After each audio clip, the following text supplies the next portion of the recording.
I've had the privilege in my career to work with some amazing people on very high levels, but I'm also the daughter of an immigrant family where, we've come from humble beginnings. And I have to tell you that in all of my experience, what I found is that whether you are uber successful and a multimillionaire or billionaire, or whether you don't know where your rent is going to come from, we all have mindset barriers to some extent. This is a picture of me and my husband, but he was fiancé then. When you see this picture, you might say, oh, that's a girl in her 20s. She's wearing red shorts and a white T-shirt. We were in Hawaii at the time. And, when I look at this picture today, 22 years later, do you know what comes to mind for me? Oh, my God, my waist was so thin. Like, how is that possible? 2 kids later, some weight gain later, my stomach is, there. But here's the thing. When I was in that moment, when I was 20-something years old, do you know what I saw in that picture at that time?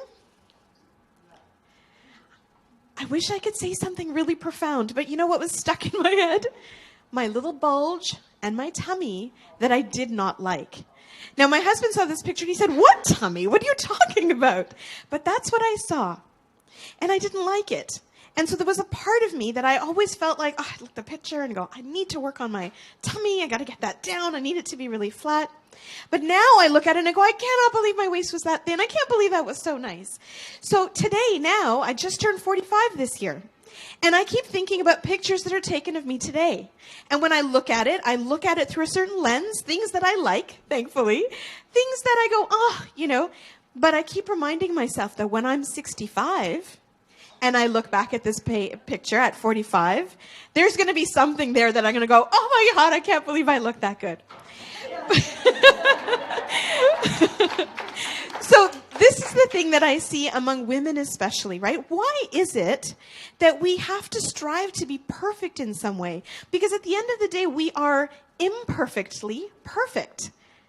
There's a quote here that I saw online, and I wanted to read it to you. Just let's test, for example, why we sometimes think about ourselves the way we do. Why I was thinking about my stomach. I'm sure, how many of you in the room have something imperfect about you that when you look at a picture, you go, oh, yeah, like every hand in the room, right? And so why is that? So here's a quote. To all the selfless blank who inspire, motivate, and remind us to be a better person every single day, happy blank day.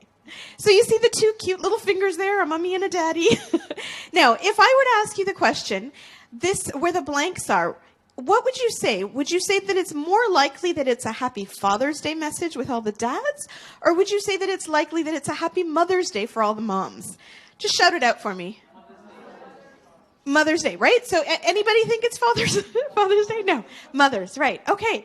So if you Google Mother's Day selfless versus if you Google Father's Day selfless, did you know that you get 2 million more hits when it comes to Mother's Day? And how many of us have seen cards on Mother's Day that say, thank you so much, Mom. You've always put yourself last. You put everybody ahead of you, and we love you for it, right? So we're taught from the time that we're kids, especially girls, that it's important to be selfless, that we revere putting ourselves last, right?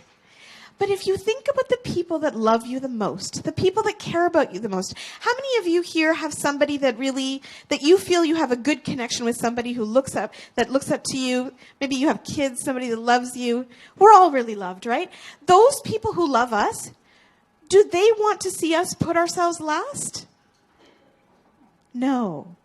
Do your kids want to see you happy, or do they want to see you making sacrifices for your own happiness? They want to see you happy. There are a lot of specific prescriptions we are given in society as women that start to hold us back. So no matter how successful we are, I was vice president of a leading ad agency. I still consult with them. I'm kind of technically a freelance VP for them. I've gone into CEOs' rooms, mining companies, their boardrooms with all the men graying hair, and I was 30 years old and saying, this is what I think you should do, and winning multi-million-dollar pitches for them. And yet I was looking at myself and saying, I need to put myself last. I need to put everybody else in front of of me because I need to be a good daughter, a good wife. Now that I'm a mom, I need to be a good mom, but that's not necessarily the case. There's all kinds of lessons that we take upon ourselves that are not necessarily ours. I'm going to ask each and every one of you if you can just tell me some of the rules that you think young girls and adults, women, are given, expectations or prescriptions that society gives us that then puts a layer on top of us. So we're suddenly carrying someone else's rules. So I'm just going to start to get this going, and I'm going to say that you have to have a perfect body to look pretty, because that was something that I thought when I was a kid. So based on that, can you take one of the scarves and you can just drape it on Jennifer, gently and nicely, but we can cover her. What other rules are there that you see in society? Yes? Perfect skin. That's right. If you want to look beautiful, if you want to be beautiful, perfect skin is an important one that we put upon ourselves, right? Yes? Dye your hair when you go gray. Dye your hair when you grow gray. That's so true. That's a great one. And you know, up until recently, I get grays in my hair, and I've always felt guilty going to the salon because I kept thinking that was time away from my kids.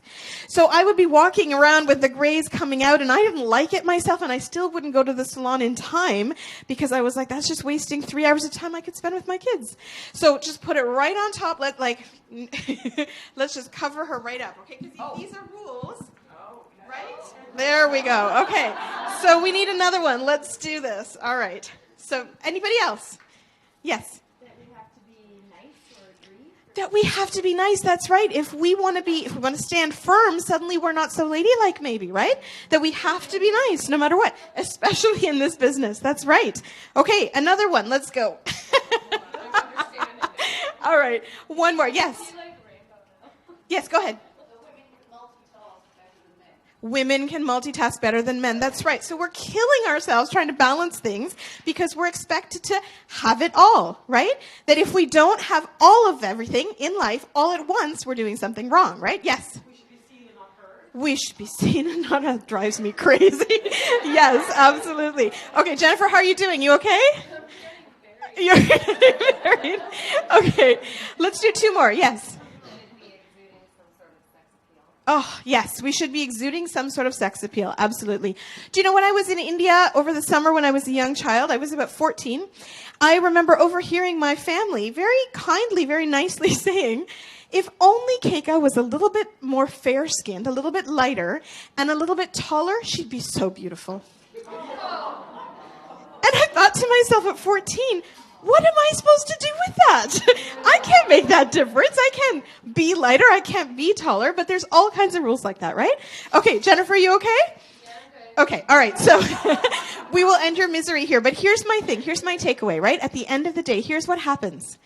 We get all of these layers put upon us from other people's rules, other people's standards, other people's prescriptions.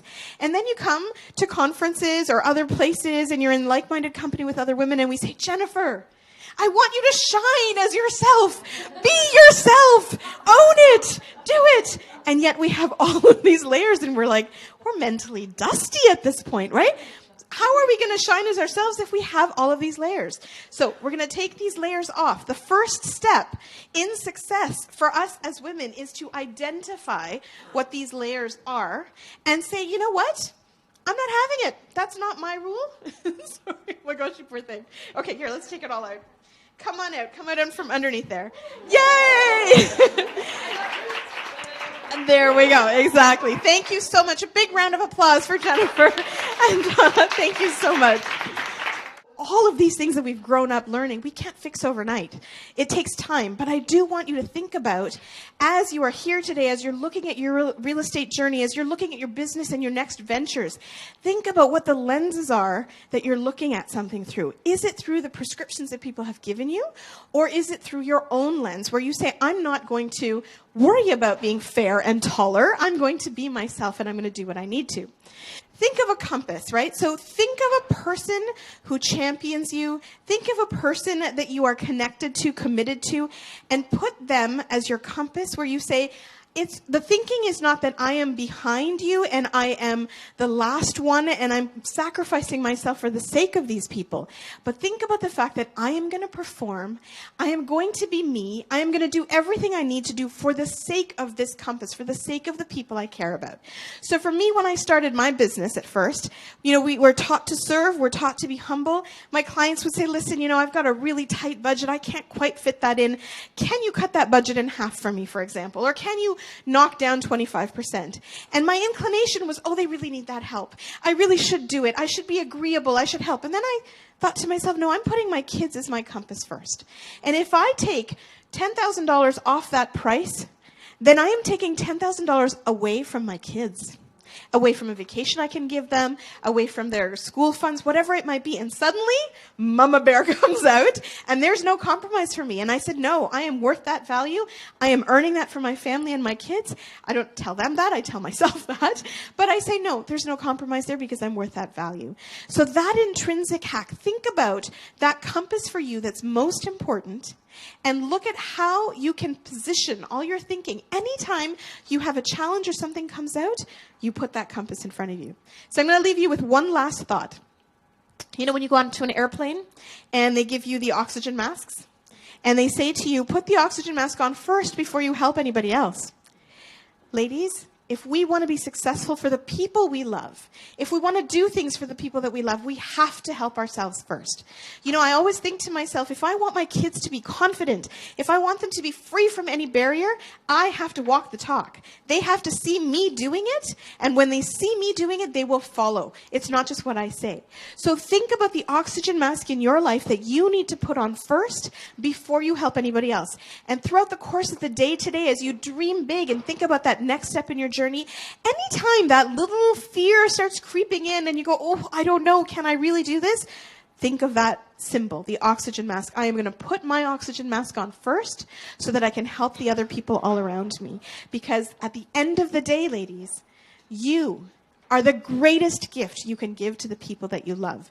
So this is not about putting ourselves last. It's about putting ourselves first so that we can move towards the compass that we're living for, and we can conquer those mindset barriers like a fire goddess. Thank you so much. Thank you.